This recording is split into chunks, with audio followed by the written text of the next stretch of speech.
Intermediate 1 exercise to practice changing altitudes while maintaining orientation.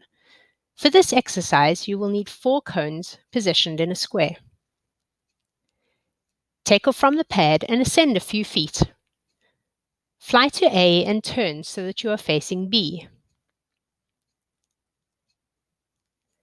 Fly to B, ascending several feet.